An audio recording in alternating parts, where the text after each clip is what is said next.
Afternoon, Mr. Chakraborty. It's a pleasure to meet you. And thank you very much for making the time for this conversation.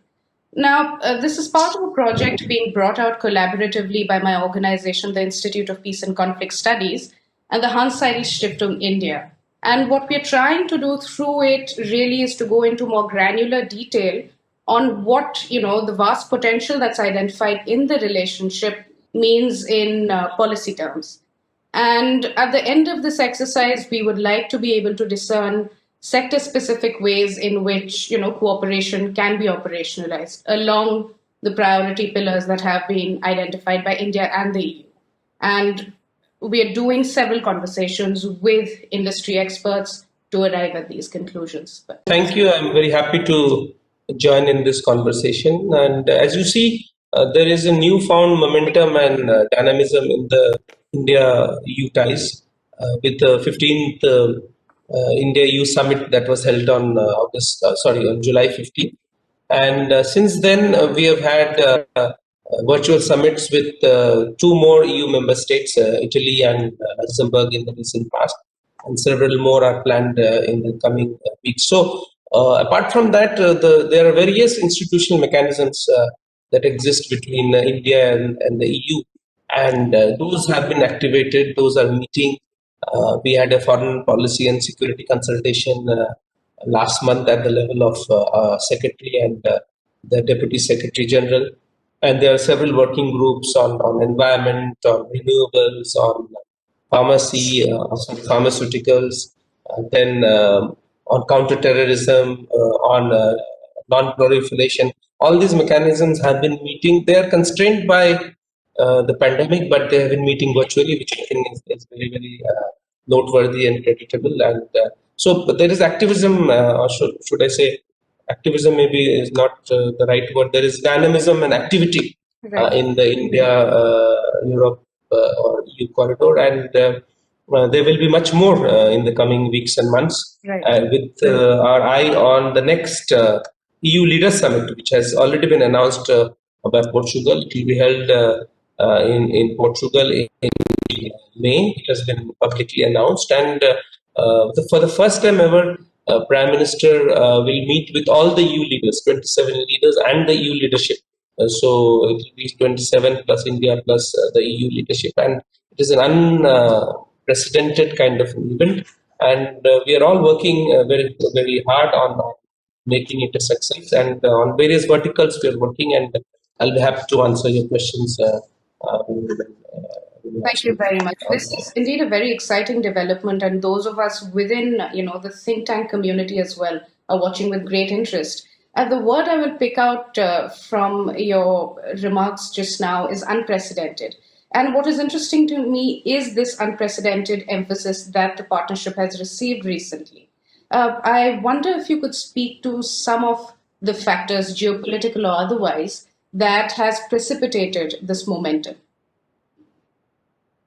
Well, you see, there are several factors, and one is, of course, the pandemic. We have collaborated closely with the EU and member states, and we did not let the pandemic come in the way. In fact, some of the things that happened was because of the pandemic.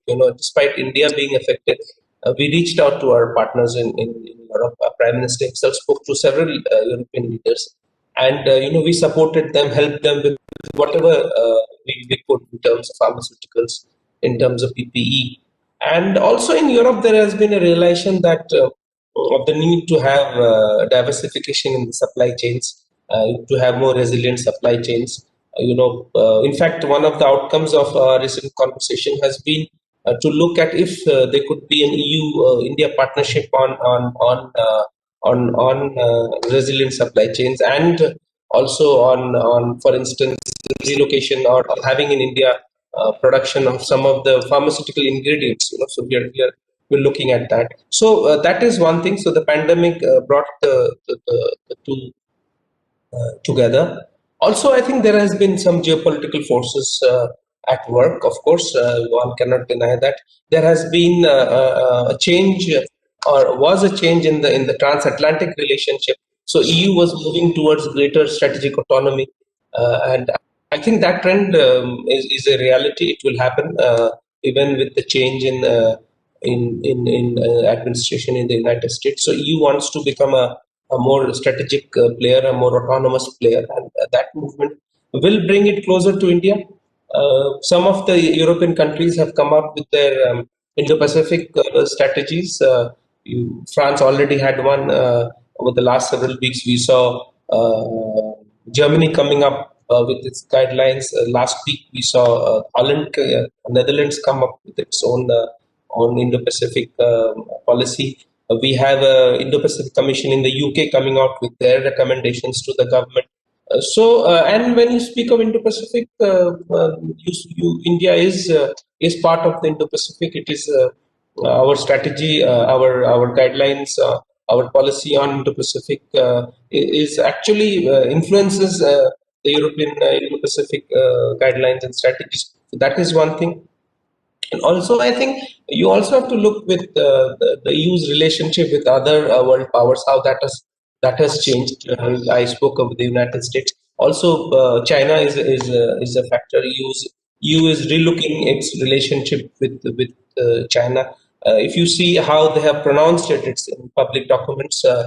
They see China as a cooperation with China in some issues.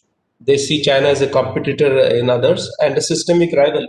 So this is the EU policy with China. So whereas with India, we may be competitors in some things, but we are never a rival. In fact, I remember one of the EU ambassadors was telling me is that India is one of the few capitals in the world where there is total unanimity amongst all EU ambassadors on the need for closer relationship with India. So I think we are in a very sweet spot as far as the relationship is concerned.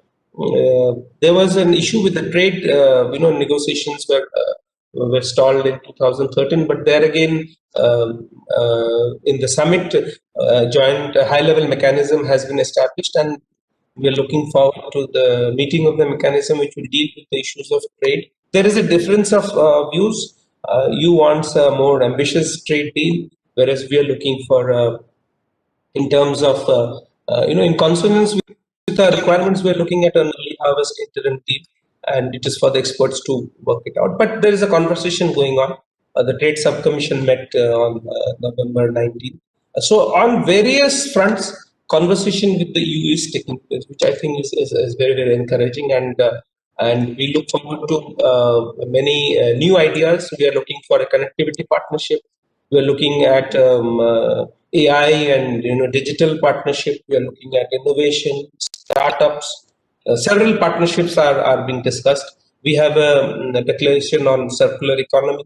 We have to see how India and European countries and EU collaborate on green technology, on green financing, on meeting our climate change goals. So there is great deal of excitement in this area. Thank you.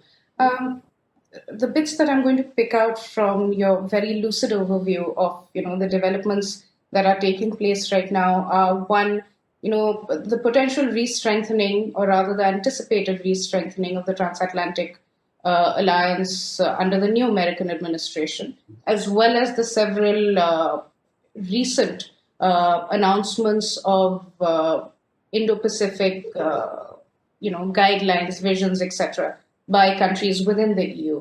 In this regard, I wonder if you could speak to what appears to be a considerable broadening of priorities in a relationship that traditionally hinged on the trade element. And now I see it more emphatically includes political and strategic security concerns. So, in that regard, and within the framework of the Indo Pacific, how do you see India and the EU coming together, as well as India, EU, and the United States, their cooperation playing out in terms of things like multipolarity and upholding, the rules-based international order? You mentioned multipolarity. So EU also sees the world with those eyes. EU sees the world as a multipolar world, and where EU is a pole. And we also believe in multipolarity, and where we see India as one of the poles, and EU, of course, is another pole. So I think there is a lot of consonance and convergence in our view of the world, and the EU view of the world. Secondly, there is great deal of faith in multilateralism, and India is party to the one of the agendas, one of the initiatives of two EU member states, which is the Alliance for Multilateralism. And we believe in reform of multilateral institutions, and we find a lot of support from the EU member states on that. So there is a great deal of discussion going on with the EU on multilateralism and faith in multilateral institutions and the need to reform them, whether it is the UN Security Council or the WHO or the WTO. Secondly, you see, there has been change in the world in the recent years. Both not only India but other countries of the world have to deal with the rise of China. That is a factor. There was this. EU itself is having the reconsideration of its China policy. They have been having discussions on their investment agreement, and it is not going further. And there are also issues with other factors, and I don't want to get into that. It's beyond my remit. But what I want to say is that that has helped us in terms of the EU looking at India more with more and looking at India as a force for good, as the consonance in our value systems, democracy, how we are on the same page as far as global institutions are concerned about rule of law and our value systems coincide. So they see in India a valuable partner with whom they want to engage, and engagement has been there. But I think they feel that, and we also feel that it can be, ratcheted up many notches, and we are working on that. You see, EU member states are our largest, trade partner, in terms of goods. There is a large Indian diaspora in EU countries. After the United States, maybe the second largest diaspora is in Europe. Then there is a lot of, as an institution, there is interaction with India, but also at the member state level there is. So when we talk of our interaction with Europe, we have to take care of or keep in mind both, not only with EU as an institution based out of Brussels and the EU mechanisms, but also with the member states, and each supports and complements the other. So you see our relations with, in fact, when we talk of Europe, we also have to understand that although UK has exited the European Union, it's still part of Europe. So when we talk of our relations with Europe, we have to also keep in mind our relations with the UK. Having said that, if you come to speak of the continent, the European continent, with every member state, there has been an intensification of relations. As our External Affairs Minister was mentioning in one conversation he had with an EU think tank, that our Prime Minister visited Europe 16 times in the last 6 years. And 4 out of the last 6 virtual summits have been with EU or its member states. And he himself has interacted with almost 30 of the foreign ministers of EU member states in the last several months during the pandemic itself.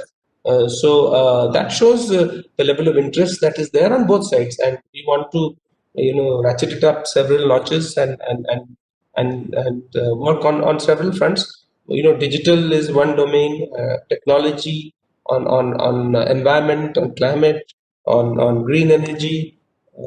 Recently, if you've seen, India announced a green strategic partnership with Denmark, an important EU member state. We work with Luxembourg. Even a small country like Luxembourg has so much to offer, and one of the it was there in the media. I saw recently a story where within weeks there was an outcome to the summit with Prime Minister, which our Prime Minister had with the Prime Minister of Luxembourg, and we're working on vaccines, on vaccine refrigeration technology. There's a lot of work going on with EU member states on vaccine and collaboration, because they are all involved in several initiatives. So on several fronts, health sector cooperation could be one of the verticals on which we will work in the coming months. Not only pharmaceuticals but also vaccines, and also we are looking.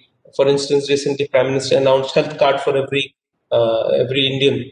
So if that's a massive project, and where we will go by experiences of EU member states. So I see a lot of potential in the EU relationship, and on some we'll work on connectivity. We have submitted a draft paper to the EU site. We're waiting their comments. Connectivity could be in India, could be in third countries also. So we have to look at how we approach that. So then, as I was saying, a lot of intensity is there in the relationship, and we are working on several fronts. Right. Um, Again, the one element that I would pick out from these remarks are, your reference to the values-based discourse, and this we know is central to, Indian foreign policy. It is also central to the EU's outlook, and it is, I would say, a central pillar of the partnership as well. And these are values, as you said, of inclusivity, plurality, democracy, human rights, etc. In that regard, I wonder, do you anticipate any challenges at all coming up in terms of the interpretation, perhaps definitional challenges, or the application between India and the EU? And do you think it matters at all, or that it will not play a role in throwing up any sort of obstacles in the actualization of the relationship? So you say while we discuss with India-EU relationship, you have to understand that the EU countries are at a different level of development. I'm talking of economic. I'm talking of evolution in terms of societies, in terms of developed nation states. In fact, most the EU itself is a post-sovereign concept. When countries subscribe to the EU, they give up sovereignty on various issues. And whereas India is a sovereign country, we are in the process of evolution and in process of development of a state. But India faces threats to its sovereignty. Terrorism is one. We have issues with border issues with neighbors. So one has to understand where India comes from and where the EU comes from. So when you are at different levels of societal, economic, and development, the way you look at the world will be different. Way we look at our world, way we look at our country is different from some of the threats that we face is not faced by Europe. In fact, but now maybe they are also facing. For instance, terrorism. When we were the first ones in the world, I think we started saying many years back, many decades back, that terrorism is an international threat. Cross-border terrorism is not only across our own border, but they could strike anywhere, and they have. And now Europe itself is grappling with several manifestations of terror. So now there is greater understanding of where we come from, and so I don't see any country in the world which is more inclusive, more diverse, and the EU experiment is actually many times bigger and earlier than in India, where people from diverse cultures have got together and decided to live together. And I think India is quite a model for EU. We have our challenges because of several factors. Economic is one reason. We are a large country, we're a dense country. Our population is huge, and the stresses and strains of daily living generates issues, and one has to deal with it. Some of the issues, if India's population was 300 million with over our land space, some of the issues would not have been there. So it is one has to understand that you cannot confabulate some of the daily issues that come up in our lives as threats to our democratic credentials. They are not, and we have conversations. We have conversations also on human rights, and we tell them that, and there is a greater understanding of that. So I don't see it as a problem. We see where they come from. They also have domestic audiences. They also have to cater to several sections and sectors in their country, as we have to. But as mature democracies, we talk to each other and we try to understand where they are coming from, and we appreciate, and we hope they appreciate where we are coming from. Yes. Thank you very much. I thought that was brilliantly explained. In one of your earlier remarks, you gave me an overview of the opportunities for cooperation and the several issues that have been identified or earmarked by both governments in this regard. And in this particular set of remarks, you touched on non-proliferation and counterterrorism. I wonder if you could tell me a little bit more about that with regard to whatever the current recent developments are. No, so as I mentioned, we have joint working groups on counterterrorism and on disarmament. And recently, just I think last week, the groups met, and we shared information and we shared our views on how we see terrorism, and how we understood where Europe comes from. And you see, particularly with respect to terrorism, I think there is greater understanding now that it is a transnational threat, it's an international threat. And particularly, where does terrorism come from? It comes from radicalization, where some groups think that their view is the only view and valid view that the world has to live by.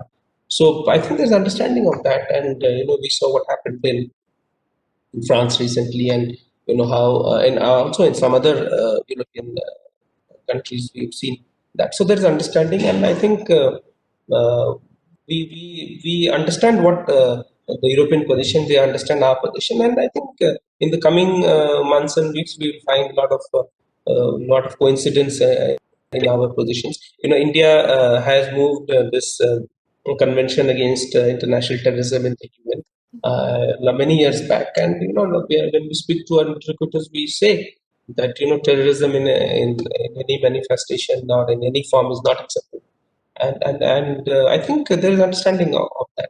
On non-proliferation, I think our views and European views are similar. And I will not be able to get into details of the dialogue because of its nature. But I thought it was a very productive dialogue. It took place between experts on both sides, and I'm not a non-proliferation expert. But the fact that we talked to Europe on so many issues itself, I think, is very satisfying. Thank you. Before we close, the one question I'd like to ask is, we have gone over why India, or rather the relationship, becomes important within the scheme of global geopolitics. Why does Europe become important in this context? Why does it matter to us? You see, it matters. Europe matters for several reasons. One is that, as I said, it is the largest destination of Indian exports. It is a source for technology. It is a source. It is a huge investor.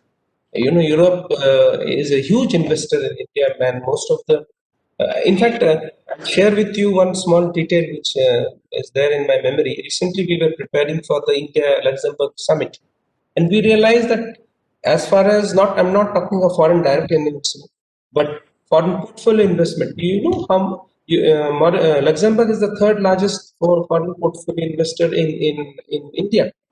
So most of the funds that invest in India are through Luxembourg. So if our stock market is doing well, and I believe it's doing well, where is the money coming from? It is coming from the European bourses. It is coming from Luxembourg Stock Exchange, or funds based out of Luxembourg or Frankfurt, or from the city of London. So there. Why will anyone invest in a country? They invest when they see returns, when they invest when they see a future, when they have faith and trust in the economics or the long-term prospects of their money in a particular country. Similarly, often I don't have statistics. Europe is a large investor in FDI investor. I'll share one statistics. The European Investment Bank is one of the largest investors in many of our metro projects. It has invested $2 billion euros in our urban transportation and mobility projects. Many of the new metros which are coming up in tier 2 cities are actually funded from the European capital. So again, importance of Europe. It's a good partner in terms of technology in wind, solar, new technologies. Offshore wind is being talked about. Again, Europe is a leader. Green financing. When we will want to finance these projects, green finance comes cheaper than other finance. So clean technologies, again, Europe is a partner. And I'll end by saying that, you were mentioning multipolar world. So what are the poles in the world? Europe is a pole, EU is a pole. and it makes sense for two poles to deal with each other when our outlook is so similar, and when there is so much of convergence. Well, thank you very much, Mr. Chakraborty. This was really a truly enlightening conversation, and I'm grateful to you for the benefit of your insight.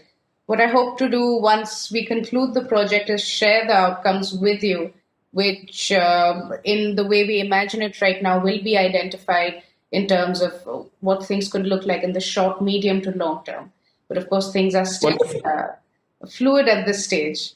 But thank Thank you. you. Thank you. I'm happy to connect with you, and if we can help in building up this understanding, maybe it'll be delight. Thank you very much. Thank you. Have a good